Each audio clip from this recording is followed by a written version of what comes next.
$22,350 a year. They'll be fine. Poor families in the United States are not what they used to be. When you look at the actual living conditions of the 43 million people that the census says are poor, you see that, in fact, they have all these modern conveniences. 99% of them have a refrigerator. 99% have refrigerators. How dare you? Well, it was funny. Now, that was Jon Stewart going after me for telling the truth about poor people. The image we have of poor people as starving and living in squalor really is not accurate. Many of them have things. What they lack is the richness of spirit. That's my opinion.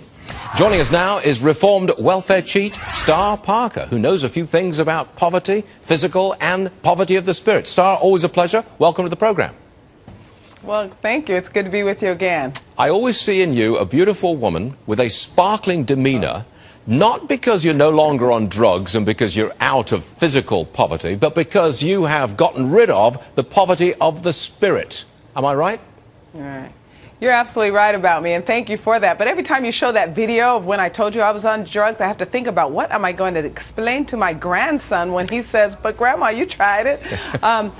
But getting to the point at hand, you're absolutely right. And one of the problems that we have today with the poor is they are living for today. And they're living for today because they've been conditioned to believe that their problems are somebody else's fault. So when you think about what they spend their effort on, their time on, their money on, it's a bunch of comfort items and conveniences. And that's why disproportionate numbers that we would consider poor have cell phones and Xboxes and all these other what we might call comfort items. But do you agree with my basic premise, which is poverty in America is not a lack of things, it's a lack of maybe opportunity and spirit. I keep saying that word, a lack of spirit. There's a difference between the two, and I don't think we're presenting a fair picture of who is poor in America and why.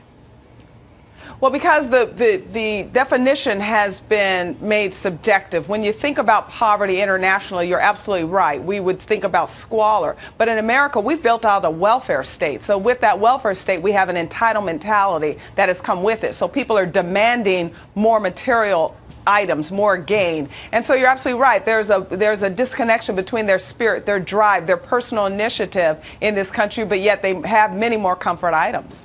What are you going to tell your grandson when he sees that film clip? What are you going to say? Seriously, that's a good question. What are you going to say? Well, I'm already living an example for him. You know, my life story embodies American exceptionalism, as you know, that anyone from any background, if they will make decisions that are appropriate for their lives, be careful for the choices that they make, they can excel. The challenge that we're confronted with today is the message that are sent out are entitlement messages. Poor people are poor because rich people are rich. So you don't have the poor in this country engaged in their own lives. And then you have them growing government. The demand of growth in government has led us to this entitlement mentality to where we even have entitlement programs that most Americans don't want reformed. So I'm teaching my grandson personal responsibility. I spoil him more than anything, though, because his parents have the real job of teaching him right from wrong. You always sparkle for us at Star Parker, and it's a pleasure to have you with us. Thank you very much indeed, Star. Thank you. Always good.